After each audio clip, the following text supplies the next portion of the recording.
കഅബയുടെ നേരെ മുകളിൽ ഒരു ബൈത്തുൽ മഅമൂർ എന്ന് പറയുന്ന ഒരു ഭവനമുണ്ട്. ഒരു ദിവസം ധാരാളം മലക്കുകൾ അതിനെ ചുറ്റുന്നുണ്ട്.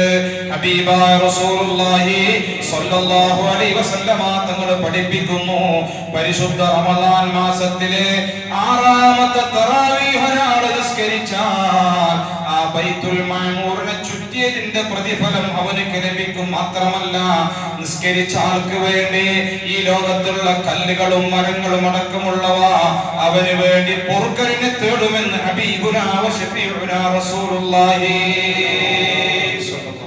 രണ്ട് കാര്യമാണ്.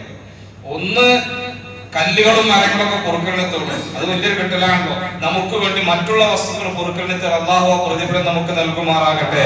രണ്ട്, ബൈത്തുൽ മഅമൂറിനെ ചുറ്റിയതിന്റെ പ്രതിഫലം ലഭിക്കുമെന്ന് ഹബീബായ റസൂലുള്ളാഹി സ്വല്ലല്ലാഹു അലൈഹി വസല്ലം. അല്ലാഹുവേ, ഞങ്ങളുടെ നിസ്കാരം അതിന് കാരണമാക്കണേ. അല്ലാഹ് ഞങ്ങൾക്ക് ആ പ്രതിഫലം നൽകണേ റഹ്മാനേ.